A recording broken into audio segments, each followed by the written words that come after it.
Malamig na gabi sa EDSA, may isang lalaking asul na naglalakad sa gilid ng kalsada. Ang bawat makasalubong niya ay tila nagiging biktima ng kabaliwan at kamatayan. Matutunghayan natin ang kwento ni Miguel, Carlo at ang tatlong magnanakaw na sina Jomar, Lito at Benji na lahat ay nagkaroon ng nakakatakot na engkwentro sa misteryosong lalaking ito. Huwag kayong bibitaw dahil sa bawat pagliko ng kwento, mas titindi ang takot at kaba na inyong mararamdaman. Malamig na gabi sa EDSA, ang mga ilaw ng mga kotse ay nagkikislapan sa madilim na kalsada. Si Miguel ay nagmamaneho pa uwi mula sa isang business trip sa Makati. Ang kanyang pagod na mukha ay nasasalamin sa rear view mirror. Kailan kaya matatapos tong traffic na to? Bulong niya sa sarili habang pinipilit manatiling gising. Habang nagmamaneho, napansin ni Miguel ang isang figura na naglalakad sa gilid ng kalsada. Habang papalapit siya, napansin niyang ito ay isang lalaking nakasuot ng asul na damit. Grabe, sino naman kaya to at ganitong oras naglalakad? Tanong niya sa sarili. Pare, sakay ka na, alok ni Miguel habang binubuksan ang bintana ng kotse. Humarap ang lalaking asul at ang ngumiti kay Miguel na may itim na mga mata. Salamat, sabi ng lalaki na may malamig na boses. Biglang kinilabutan si Miguel, parang may kakaibang lamig na pumasok sa loob ng kotse.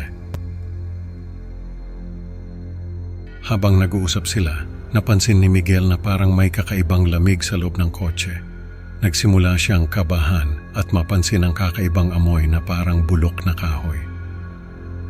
Ano tong amoy na to? Tanong niya sa sarili, habang palihim na tinitingnan ang lalaking asul.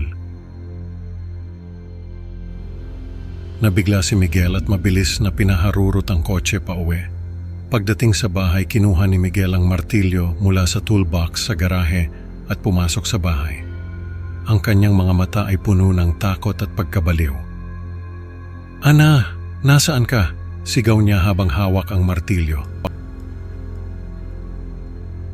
Sa isang sikat na bar sa BGC, si Carlo ay umiinom ng kanyang paboritong alak habang nagkukwento kay Marco, ang bartender.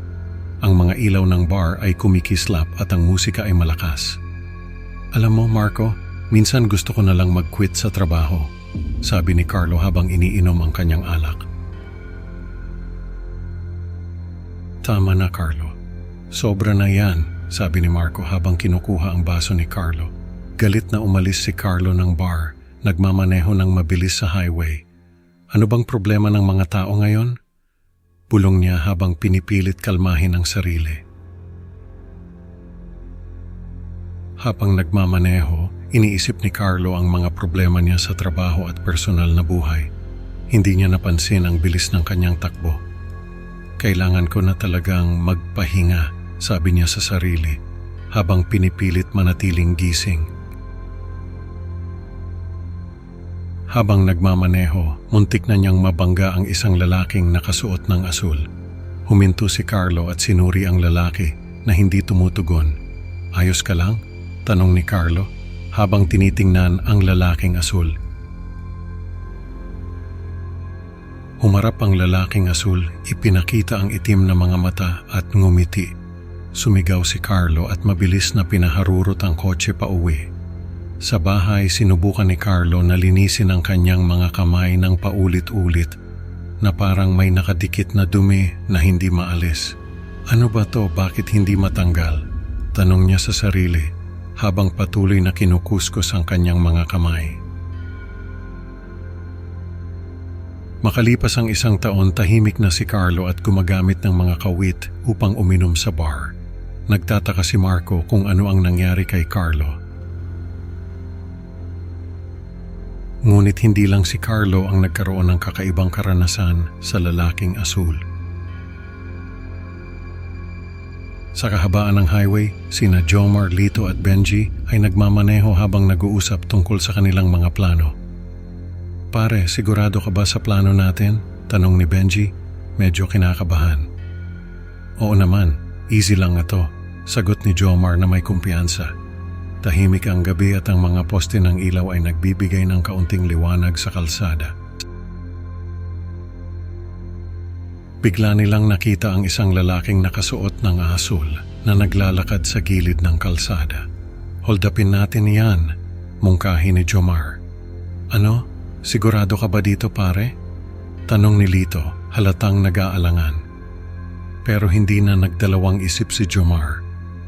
Nilapitan nila ang lalaki, ngunit hindi ito nag-react. "Pare, wallet mo," sigaw ni Jomar habang tinutulak ang lalaki. Humarap ang lalaking asul, ipinakita ang itim na mga mata at ngumiti. "Ano to?" tanong ni Lito na may halong takot. Biglang nagsimulang tumawa ng malakas si Jomar at bumalik sa kotse. Kinabukasan, nagnakaw si Jomar ng bangko at pumatay ng ilang tao. Dumating ang mga pulis at napatay si Jomar sa isang shootout. Tumatawa habang siya ay binabaril. Sa isang maliit na bar sa tabi ng highway, ang mga tao ay nagkukwentuhan tungkol sa mga kakaibang insidente. Ang mga ilaw ng bar ay kumikislap at ang musika ay mahina. "Narinig niyo na ba yung tungkol sa lalaking asul?" tanong ng isang matandang lalaki. Ang mga tao ay nagtipon-tipon upang makinig. Sabi nila nagdudulot siya ng kabaliwan at kamatayan. "Totoo ba yan?" tanong ng isang batang babae. "Oo, maraming kwento na ang nagpatunay niyan," sagot ng matanda. Ang mga tao ay nagsimulang mag-ingat at umiwas sa mga lugar kung saan siya madalas makita. Ngunit ano nga ba ang tunay na kwento sa likod ng lalaking asul? Sa isang tahimik na baryo, ang mga matatanda ay nagkukwento ng mga sinaunang alamat tungkol sa lalaking asul habang nakaupo sa ilalim ng puno ng mangga.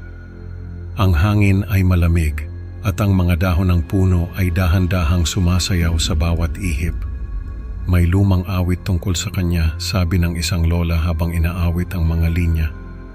Ang kanyang itim na mga mata at nakakatakot na ngiti ay nagdudulot ng takot sa sinumang makakita. Noong bata pa kami, laging sinasabi ng mga magulang namin na huwag lumabas ng bahay kapag gabi na.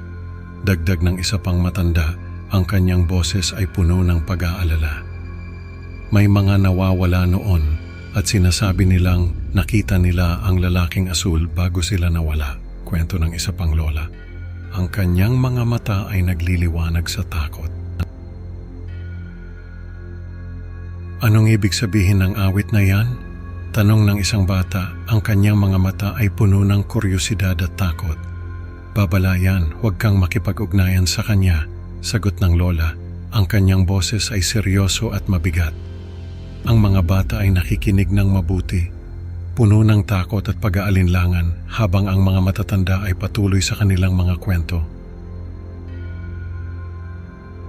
Sa isang gabi ng piyesta sa baryo, ang mga tao ay nagtitipon-tipon sa plaza habang ang mga matatanda ay inaawit ang tradisyonal na awit tungkol sa lalaking asul. Ang mga ilaw ng piyesta ay kumikislap at ang musika ay masaya, ngunit may kakaibang lamig sa hangin. "Huwag niyong kalimutan ang kwento ng lalaking asul," sabi ng isang matandang lalaki habang inaawit ang huling linya. Ang mga tao ay nagkatinginan, puno ng takot at pag-aalinlangan.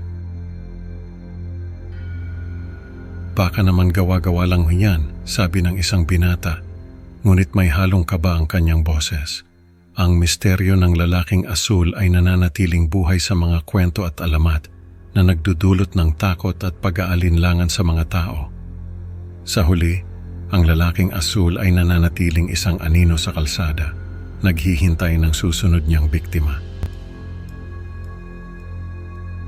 Ang kwento ng lalaking asul ay nagtuturo sa atin na hindi lahat ng nakikita natin ay dapat pagkatiwalaan, lalo na sa gabi.